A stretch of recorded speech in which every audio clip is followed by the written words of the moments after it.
নমস্কার, আমি doctor Sayan Manna, interventional pain physician, Sanmitra pain clinic, Malancha, Tollygunge থেকে আরও একবার আপনাদের সামনে আসছি আমার ফেসবুক পেজ এবং ইউটিউব চ্যানেলে পেন রিলেটেড ভিডিও নিয়ে। তো আজকে আমি যে বিষয় নিয়ে আলোচনা করব সেটা হলো ফ্রোজেন শোল্ডার। এই ফ্রোজেন শোল্ডার টার্মটা সম্বন্ধে আমরা অনেকেই কম বেশি পরিচিত। সমস্যা যেটা হয়, আমাদের এই কাঁধের শোল্ডার জয়েন্টের মুভমেন্টের রেস্ট্রিকশন হয়ে যায়, যাতে আমরা শোল্ডার জয়েন্টটা ফ্রিলি মুভ করতে পারি না এবং যথেষ্ট পরিমাণে ব্যথা হয়। তো এই ফ্রোজেন শোল্ডারে আমরা অনেক সময়তে দেখে থাকি যে ফিজিওথেরাপি এবং এক্সারসাইজের মাধ্যমেই ট্রিটমেন্ট করানোর চেষ্টা করা হয়, মেডিসিন দিয়ে ব্যথা কমানো হয়, কিন্তু এই শোল্ডারের মুভমেন্ট আসতে এবং পেন কমতে দীর্ঘদিন টাইম লাগে।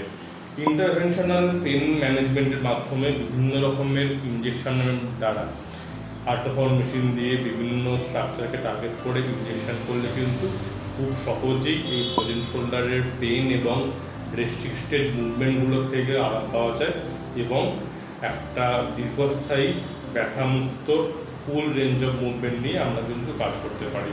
তো ফ্রোজেন শোল্ডারে যে সমস্যাগুলো হয়, সেটাতে মূল যে প্রবলেমটা হয় সেটা হলো যে আমাদের এই কাঁধের যে জয়েন্টটা থাকে, যেটাকে গ্লিনোহিউমেরাল জয়েন্ট বলে, সেই জয়েন্টের ক্যাপসুলটা খুব টাইট হয়ে যায়, যার ফলে আমাদের শোল্ডারের ফ্রিলি মুভমেন্টটা হয় না এবং এই ক্যাপসুলটা টাইট হওয়ার জন্য আর চারপাশের মাংসপেশিগুলোর সমস্যা, ডায়াবেটিস, থাইরয়েডের সমস্যা ইত্যাদি বিভিন্ন রকম রোগ কিন্তু দায়ী। তো এইসব রোগের চিকিৎসার সঙ্গে সঙ্গে যে ক্যাপসুলটা টাইট হয়ে গেছে সেটাকে কিন্তু রিলিজ করাটা খুব ইম্পর্টেন্ট এবং এক্ষেত্রে সার্জারির অপশান খুব একটা থাকে না। এক্ষেত্রে আমরা ফিজিওথেরাপি করতে বলি এবং ফিজিওথেরাপির সাথে সাথে ইন্টারভেনশনাল পেন ম্যানেজমেন্টের মাধ্যমে যদি ট্রিটমেন্ট করা যায়, তাহলে কিন্তু খুব কম দিনের মধ্যেই খুব ভালো ফ্যাসিলিটি পাওয়া যায়। তো এই ফ্রোজেন শোল্ডার সম্বন্ধে নানান ধরনের ইন্টারভেনশন হয়, সেটা হাইড্রোডাইলেশন থেকে শুরু করে লোকাল ইঞ্জেকশন হতে পারে, সেটা আপনার ম্যানুয়াল রিডাকশন হতে পারে, বিভিন্ন রকমের থেরাপি হয় এবং সেগুলোর মাধ্যমে কিন্তু এই শোল্ডার জয়েন্টের পেন থেকে দীর্ঘস্থায়ীভাবে ভালোভাবে আরাম পাওয়া যায়।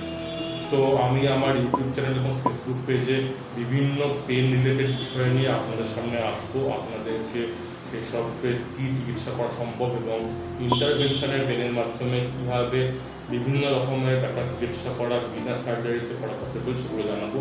আমার ইউটিউব ফলো করুন, আমার ফেসবুক পেজ লাইক করুন এবং ব্যথা নিয়ে আপনাদের প্রশ্নের উত্তর জানুন, আপনারা প্রশ্ন করতে পারেন চাইলে। আশা করছি সবাই ভালো থাকবেন, সুস্থ থাকবেন। আজকে আমরা এই ফ্রোজেন শোল্ডার সম্বন্ধে জানালাম, আগামী দিনে আরও বিভিন্ন বিষয় নিয়ে আপনাদের সামনে আসবো, আলোচনা করব।